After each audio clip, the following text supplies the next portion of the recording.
Hej och välkommen till Inet. Idag ska vi kika på Sennheiser Momentum True Wireless. Det är Sennheisers första på riktigt trådlösa in-ear-lurar. Och dessa har jag använt ett tag nu, så dels kommer vi gå igenom själva produkten men också prata om hur det är att leva med dem. Så det är bara att följa med. Ja, jag vet inte hur mycket ni tänkte på det under introt, men det är en ganska subtil och minimalistisk design.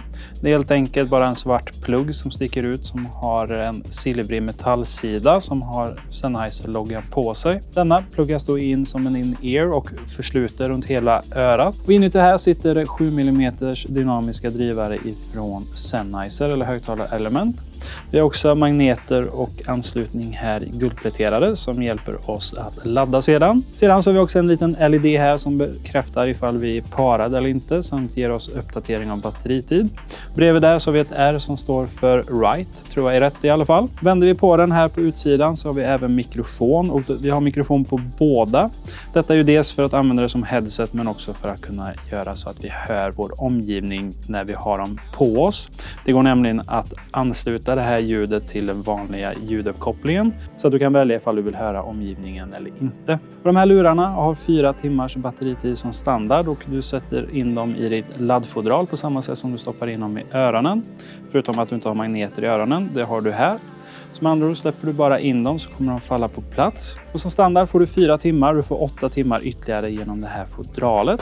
Fodralet i sig är enkelt, högkvalitativt fodral, tygklätt med Sennheiser-loggan där och så står det utskrivet Sennheiser här inuti. Locket hålls igen med magneter och på baksidan här så ser vi att vi kan dels kolla vad vi har för batteristatus. När den blinkar så här så indikerar det att vi laddar lurarna.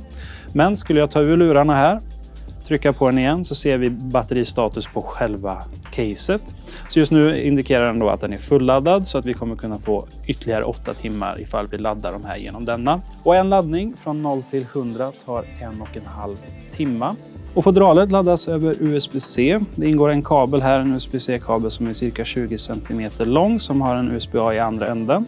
Denna kan du då koppla in till exempel till datorn eller till en valfri adapter. Du får också med 3 stycken andra storlekar på öronpluggarna för att hitta en som passar just dina öron. Och för mig som medium passat alldeles utmärkt, det som satt på som standard. Man pluggar i dem genom att bara trycka in dem, vrida till dem lite så att de liksom förs rätt in. För hela den här kåpan är ju anpassad efter örats form. Och sedan så väljer man att plugga beroende på hur stor öronkanal man har. Men den har pluggat igen väldigt bra för mig. De här försluter bra men de är inte som aktiv brusreducering. Det är inte så mycket gods i dem, det är ändå lågviktsgrejer. Men de blockar ljud väldigt bra och framförallt väljer du rätt plugg så kommer den blocka väldigt bra för pendlingen. Nu har inte jag skuttat omkring i dem, men de har också suttit väldigt bra och säkert av de gångerna jag har testat dem.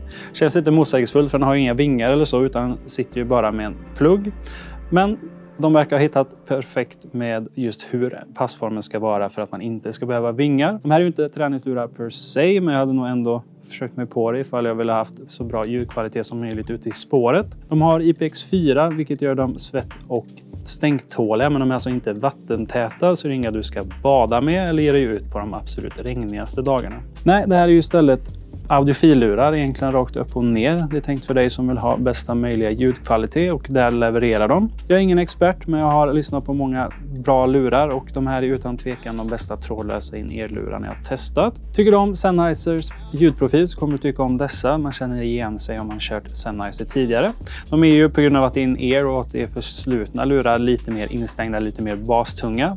Men du har fortfarande bra detaljrikedom och ett brett register. Men tycker du inte om ljudprofilen som är som standard så går det att ändra den genom appen. Det här är Sennheiser Smart Control och här kan du till exempel se batteristatus på de respektive höger- och vänsterlurarna. Sedan kan du också styra hur du vill att det ska funka när du sätter på att mikrofonerna släpper in ljudet runt omkring dig. Antingen ställer du in så att den blockar all musik och allting du lyssnar på för att höra omgivningen eller så kan man även låta musiken fortsätta spela när man aktiverar den funktionen. Men det som vi framförallt vill kolla på här inne är ju om du inte tycker om ljudprofilen så finns det en enkel equalizer som låter dig göra de mest grundläggande inställningarna.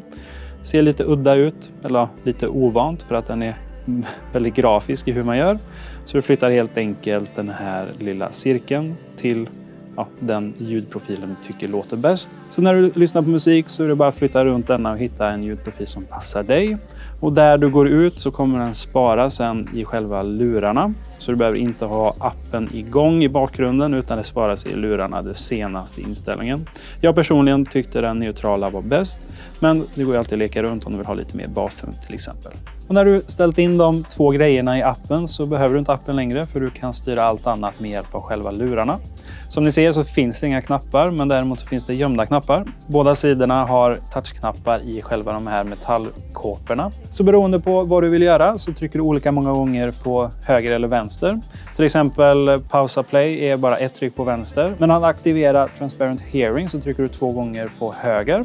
Håller du inne höger så drar du upp volymen. Håller du inne vänster så sänker du volymen.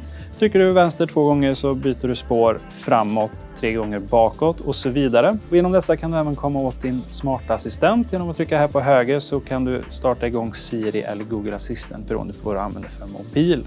Det här kanske låter lite krångligt men det är väldigt intuitivt när man väl kommer igång med det och man vänjer sig väldigt snabbt. En annan sak som man vänjer sig väldigt snabbt med är att de här sköter sig själva. I och med att de inte har några knappar så går det inte att stänga av dem. Utan man stänger av dem och sätter på dem genom att ta in dem i caset eller att lyfta ur dem. Så nu stänger de av sig automatiskt och när man lyfter ur dem så kommer den gå igång igen. Vill du bara köra med en igång så är det höger som gäller för det är den som är den kontrollerande av de 2. Men i par du framförallt kommer att använda dem och i par så är de smarta. De känner nämligen igen vart de är i förhållande till varandra. Skulle jag till exempel sätta högern här i nu och ha kvar vänstern ur caset. Har i caset kommer den förstå att den är solo. Men kör jag ut den här och ur caset och håller den ifrån så kommer den här känna att den sitter inte i örat. Stoppar den däremot i örat så känner den att den är rakt i linje över och så kickar den igång. Och på det här sättet kan du använda dem för till exempel att stoppa musik väldigt snabbt. Kommer någon som vill prata med mig och jag drar ur vänsterörat så kommer den pausa båda. Du har ju redan funktionen att du kan dubbeltäppa här på höger för att höra omgivningen. Men vill du se lite trevligare ut när någon faktiskt pratar med dig så går det också att snabbt dra ut pluggen. Och att använda dem på det här sättet har blivit lite läskigt nästan. Man blir en sån här vanemänniska av det. Jag drar ur dem ur caset så sätter de på sig. Stoppar i dem i örat så kommer jag lyssna på musik. Stoppar ur den så kommer jag inte lyssna på musik längre. Så den gör väldigt mycket automatiskt och det är lite läskigt i början men man kommer väldigt snabbt in i det. Och nu är det nästan lite jobbigt att gå tillbaka till mina vanliga lurar där jag får göra allting manuellt. Går du själv ute efter att ta steget till True Wireless så är det här definitivt ett par du bör kika på. De har också bra stabilitet och modern kodek. De kör Bluetooth 5.0.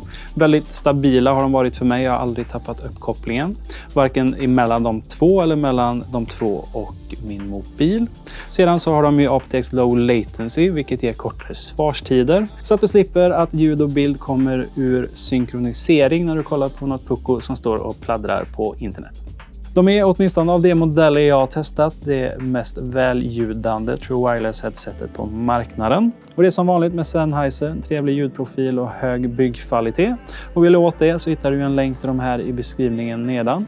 Annars så tackar jag för den här gången och förhoppningsvis så syns vi i nästa video. Jag är Johan på Inet och vi ses då, hoppas jag. Så jag precis. Jag hoppas det i alla fall. Ha det bra!